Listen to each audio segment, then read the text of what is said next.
여러분 안녕하십니까? 해마다 가을철이 되면 야생 멧돼지 출현이 많아집니다. 부산시 유해동물 기동포획단이 매일 포획 작전을 펼치고 있는데요. 올해 붙잡은 멧돼지만 벌써 100마리를 넘겼다고 하는데 최근 확산되고 있는 아프리카 돼지 열병까지 걱정이 아닐 수 없습니다. 현지호 기자가 동행 취재했습니다. 금정산 중턱의 우거진 풀숲. 철제우리가 열리자마자 사냥개들이 잽싸게 튀어나갑니다. 1분에 수십 미터씩 달리며 산속 곳곳을 헤집고 다닙니다. 멧돼지가 남긴 흔적을 찾고 있는 겁니다. 야생 멧돼지가 지나온 흔적입니다. 활동력이 강한 시기 멧돼지는 하룻밤에도 40km 이상 움직일 수 있습니다. 해마다 가을철이면 멧돼지 출몰이 크게 늘어납니다.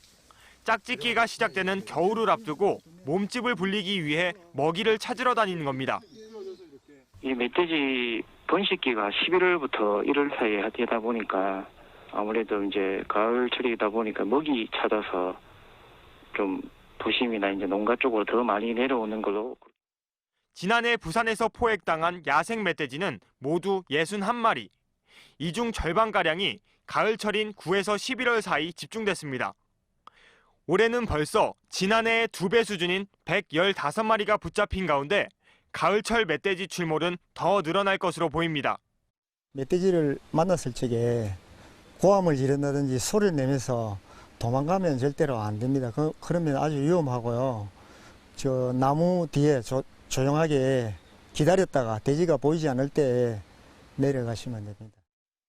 야생 멧돼지는 사람들에게 위협이 될 뿐 아니라 특히 최근 확산되고 있는 아프리카 돼지 열병을 전파하는 요인이 될 수도 있어 지속적인 모니터링과 개체수 조절 등 관리 대책이 시급해 보입니다. MBC 뉴스 현지호입니다. 실적 고공행진을 보이던 저가 항공사들이 2분기 적자 행보를 보이고 있습니다.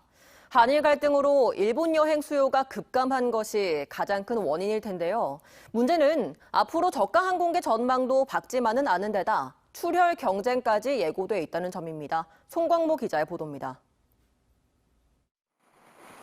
황금알 낳는 거위로 불리던 저가 항공산업에 적신호가 켜졌습니다. 올해 초까지 큰 수익을 거두던 항공사들은 한일 관계 악화로 일본행 여행객이 줄면서 2분기 일제히 적자로 돌아섰습니다. 특히 이스타항공은 지난 16일 비상 경영체제를 선언키도 했습니다. 에어부산 역시 지난 2분기 매출액은 1,562억 원으로 영업이익과 당기순이익 모두 200억 원대 적자로 돌아섰습니다. 제주항공과 진에어 등 주요 저가 항공사 역시 상황은 비슷합니다. 환율 부분들도 있고, 그다음 일본 불매 운동으로 인해서 이제 2분기부터 안 좋았던 실적들이 지금 3분기도 조금 안 좋은 형상으로 계속 지속될 걸로 지금 보입니다.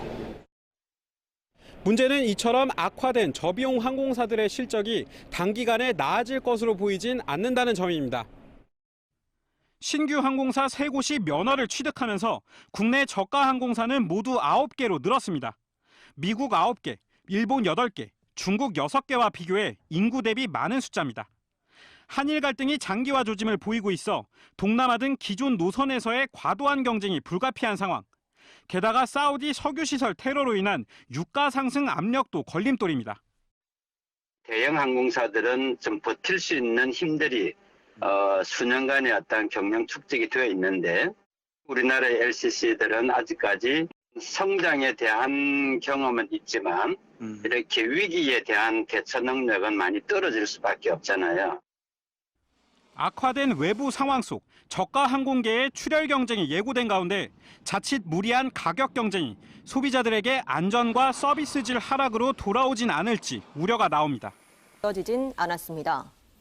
소방당국은 요양병원 건물 확장 공사 과정에서 화재가 난 것으로 보고 정확한 화재 원인을 조사하고 있습니다.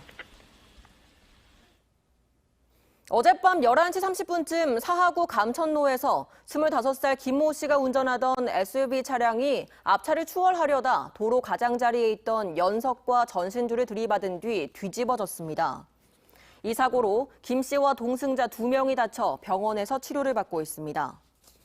경찰은 정확한 사고 원인 규명을 위해 김 씨의 음주운전 여부를 조사하는 한편 목격자의 진술 등을 토대로 자세한 경위를 조사하고 있습니다. 9월 부산 소비자 심리지수가 5달 만에 상승세로 돌아섰습니다. 한국은행 부산본부에 따르면 부산 지역의 9월 소비자 심리지수는 93.9로 지난달보다 3.7%포인트 상승했습니다. 소비자 심리지수를 구성하는 주요 지수 6개 가운데 현재 생활형편지수만 0.2%포인트 하락했고 나머지 5개 지수는 모두 올랐습니다. 소비자 심리지수는 경제 상황에 대한 소비자들의 심리로 100보다 크면 긍정적인 대답이 많고 100보다 작으면 부정적인 응답자의 수가 많다는 뜻입니다. 부산시가 공공기관의 효율성을 높이고 공공서비스를 강화하기 위해 1단계 혁신안을 시행합니다. 혁신안에는 경제진흥원의 분석센터를 부산연구원으로 통합하는 등 공공기관 통폐합이나 기능 이관 등이 담겼으며 임원 연봉과 각종 수당 지급도 새 표준안을 마련하게 됩니다. 부산시는 이번 혁신안을 해당 공공기관과 시의회에 전달한 뒤 각종 심사 등을 거쳐 내년 1월부터 시행할 계획입니다.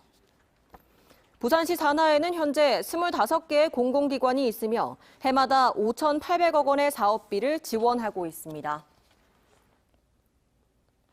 세계 전문직 여성들이 리더십을 공유하는 글로벌 여성 리더 포럼이 다음 달 1일부터 4일 동안 해운대 그랜드 호텔에서 열립니다.